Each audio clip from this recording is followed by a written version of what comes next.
নমস্কার বন্ধুরা, আজকে বানাবো আমি সুজির উপমা। তার জন্য লাগবে আমার সুজি, কয়েকটা সবজি আর আদা, চীনাবাদাম। প্রথমে আমি কড়াইয়ে সাদা তেল দেব, ফোড়নে দেব গোটা জিরে, তারপরে দিয়ে দেব আমি চীনাবাদামগুলো।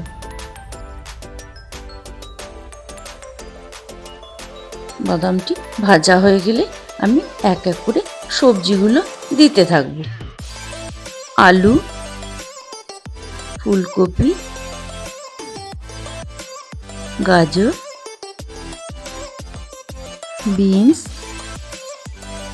মটরশুঁটি আর কাঁচা লঙ্কা। এই সবজিগুটি দিয়ে আমি আবার ভালোভাবে নাড়তে থাকবো।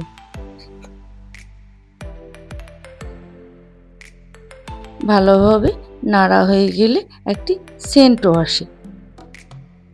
তেলে এগুলো ভালোভাবে নেড়ে নিলে খেতেও ভালো লাগে। এতে অনেকজনা পেঁয়াজটি ভেজে দেয়, কিন্তু আমি ভেজে দেব না, আমি কাঁচা পেঁয়াজ ওপর থেকে দিয়ে দেব। এরপর দিয়ে দিয়েছি আমি আদা, 1 চামচ মতন আদা আমি গ্রেট করে রেখেছিলাম। আদাটি দিয়ে বেশিক্ষণ নাড়বো না। এরপর দেব আমি লবণ। এবার আমি ভালোভাবে নাড়তে থাকব। ভালোভাবে নাড়া হয়ে গেলে আমি জল মিশিয়ে দেব।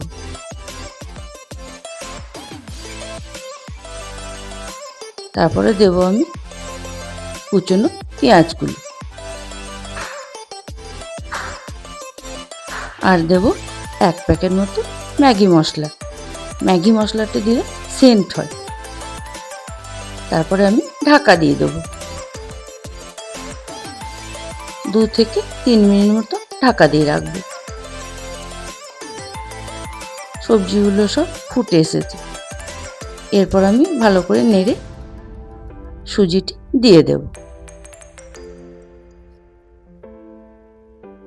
সুজিটি দেওয়ার সঙ্গে সঙ্গে আমাকে ভালোভাবে নাড়তে থাকতে হবে, না হলে দলা বেঁধে যাবে।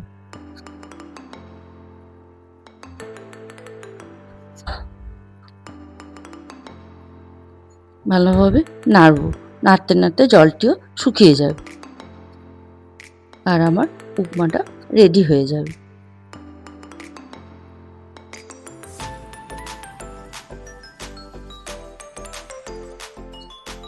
বাস পুরো জল আমার শুকিয়ে এসছে।